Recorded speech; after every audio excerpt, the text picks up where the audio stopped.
আসসালামু আলাইকুম। ইতিহাস সাবজেক্টার অ্যানালাইসিস রোডম্যাপ ক্লাসে সবাইকে স্বাগতম। আজকে আমরা ইতিহাস প্রথম পত্র এবং দ্বিতীয় পত্রের 15টা করে টপিক জানবো। যে 15টা টপিক যদি আমরা একটু মুখস্থ করে যাইতে পারি তাহলে কিন্তু আমরা সুন্দর মতো পরীক্ষা হলে খাতা খুলে লিখে আসতে পারবো। প্রথমেই একটা আমি তোমাকে প্রো টিপ দিই। প্রো টিপ, ইতিহাস তো ইতিহাসই, তাই না? এগুলার সুন্দর মতো বিভিন্ন ছবি আছে, ভিডিও আছে, ডকুমেন্টারি আছে। এইখানে যতগুলো টপিকের নাম বলবো তুমি জাস্ট সিম্পলি এই টপিকগুলোতে যাই ইউটিউবে লিখে সার্চ করবা। এগুলোর উপর তুমি বাংলা, ইংলিশ বা হিন্দিটার একটু এনরিচড, কারণ ইন্ডিয়ান বিভিন্ন চ্যানেল এই টাইপের কন্টেন্ট অনেক বেশি বানায়। সুন্দর ডকুমেন্টারি পাবা, ডকুমেন্টারি বা নিউজ। ডকুমেন্টারি যদি তুমি দেখো এই টপিকগুলোর উপরে, তুমি দেখবা যে তোমার মুখস্থ করতে বা মনে রাখতে সুবিধা হচ্ছে। যেমন ধরো যে বঙ্গভঙ্গ, আলিগড় আন্দোলন, লর্ড রিপন, সে টু সে লর্ড রিপনের একটা ছবি যদি তুমি দেখো তোমার এটা মনে রাখতে সুবিধা হবে। লাহোর প্রস্তাবের দিনের কার 2-4টা ছবি আছে। ভারতীয় মুসলিম লীগ মনে করো যেদিন গঠিত হয়েছে ওটার একটা ছবি আছে। পিকচার মেমোরি তোমার ব্রেনের অনেক বেটার রেদার দেন মুখস্থ মেমোরি। সো অবশ্যই মুখস্থ এগুলো করবোই আমরা, কিন্তু ভাষা আন্দোলনের সময় কি হয়েছে এটা যদি একটা সুন্দর মনে করো, ভাষা আন্দোলনের সময় যে মানুষজন স্লোগান দিয়ে আসতেছে, সে স্লোগান দিয়ে আসার একটা ছবি আছে, এটা দেখলে বেশি মনে থাকবে। ঠিক আছে? সো এই জন্য ডকুমেন্টারিগুলো দেখতে পারো। চলো শুরু করি। ইতিহাস প্রথম পত্র, প্রথম অধ্যায়। ভারতবর্ষে ইউরোপীয়দের আগমন এবং ইংরেজ আধিপত্য। ইস্ট ইন্ডিয়া কোম্পানি শাসনামল ব্যাখ্যা করো। পলাশির যুদ্ধের পটভূমি, ঘটনা ও ফলাফল ব্যাখ্যা করো। কোম্পানির দ্বৈত শাসন কি ব্যাখ্যা করো। এরপরে ইংরেজ ঔপনিবেশিক শাসন, কোম্পানি আমল, ওয়ারেন হেস্টিংসের সংস্কার কি কি, চিরস্থায়ী বন্দোবস্তের কারণ ও ফলাফল, 1857 সালের স্বাধীনতা সংগ্রামের কারণ ও ফলাফল। ইংরেজ ঔপনিবেশিক শাসন, ব্রিটিশ আমল, বঙ্গভঙ্গ এবং আলিগড় আন্দোলন এবং লর্ড রিপন, এই 3টা কাহিনী তোমার লাগে। ভারতীয় মুসলিম লীগ কেমনে গঠিত হয়েছে, কি কি করছে, এর পরবর্তীতে লাহোর প্রস্তাবে কি দিছে, কে দিছে, কেন দিছে, এই টাইপের জিনিসপাতি। পাকিস্তান আমলে বাংলা, ভাষা আন্দোলনের গতিপতি। ভাষা আন্দোলন কি, ভাষা আন্দোলনে আপামর জনগণের সংরক্ষণ। ভাষা আন্দোলনের ইতিহাসটা লিখবা, কেমনে অংশগ্রহণ করছে, পরবর্তী ঘটনা প্রবাহগুলা। পারলে যেহেতু এগুলো অনেক বেশি ডাটা হেভি, অর্থাৎ তোমার এই ঘটনার পরে এই ঘটনা, এই ঘটনার পরে এই ঘটনা, পারলে একটা ক্যালেন্ডারের মতো বানাইতে পারো। যে ধরো 13ই মার্চ আমাদের হলো তমুদ্দুন মজলিস গঠিত, সরি 13ই জানুয়ারি, তারপরে এটা হয়েছে, তারপরে 21 ফেব্রুয়ারি তেমন হয়েছে, এত এত তারিখে আমাদের প্রথম শহীদ মিনারটা হয়েছে, এত তারিখে আবার ভাঙিয়ে দিছে, এরকম করে। পূর্ব বাংলার স্বায়ত্তশাসন, 54 নির্বাচন, শিক্ষা আন্দোলন, 6 দফা দাবি এবং গুরুত্ব। এর পরবর্তীতে চলে আসো বাংলাদেশের স্বাধীনতা ঘোষণা ও মুক্তিযুদ্ধ।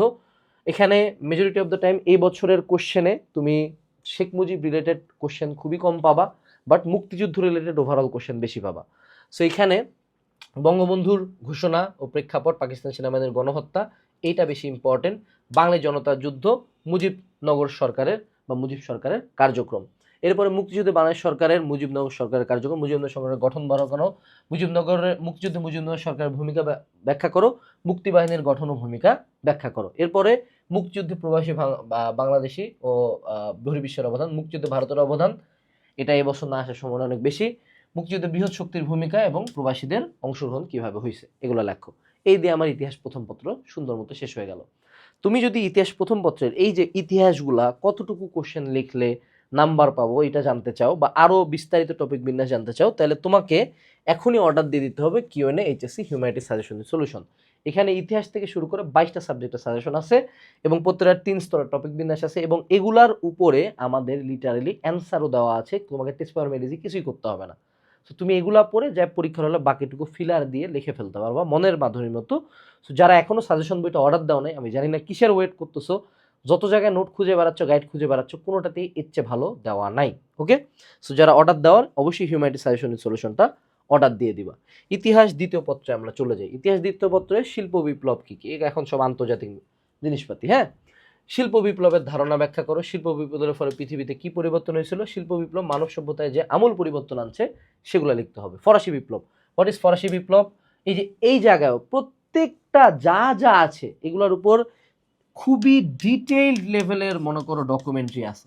ডিটেইলড ডকুমেন্টারি ম্যান, মানে আনবিলিভেবল অ্যামাউন্ট অফ ডকুমেন্টারি এখানে বিদ্যমান। সেই ডকুমেন্টারিগুলো যদি তুমি দেখো সব মনে থাকবে, মানে পিকচার মেমোরি এত অস্থির হবে যে তুমি সবই করতে পারবা। ফরাসি বিপ্লবের ফলাফল কি কি, নেপোলিয়ন ও ফরাসি বিপ্লবের কাহিনী, নেপোলিয়ন। তৃতীয় অধ্যায় প্রথম বিশ্বযুদ্ধের ঘটনাপ্রবাহ ব্যাখ্যা করো, প্রথম বিশ্বযুদ্ধের ফলাফল ব্যাখ্যা করো, ভার্সাই সন্ধি এবং লিগ অফ নেশনস কিভাবে গঠিত হয়েছিল প্রথম বিশ্বযুদ্ধের পরে।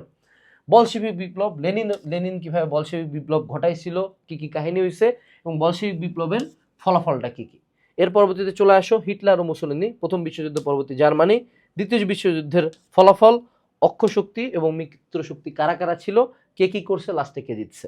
এই দিয়ে আমাদের পঞ্চম অধ্যায় চলে গেল। ষষ্ঠ অধ্যায় জাতিসংঘ গঠনের পটভূমি, বিশ্বশান্তি প্রতিষ্ঠা ও নিরাপত্তা রক্ষায় জাতিসংঘ কোনো বালটাও করে না, বাট স্টিল লিখতে হয়, কিছুই করে না যদিও।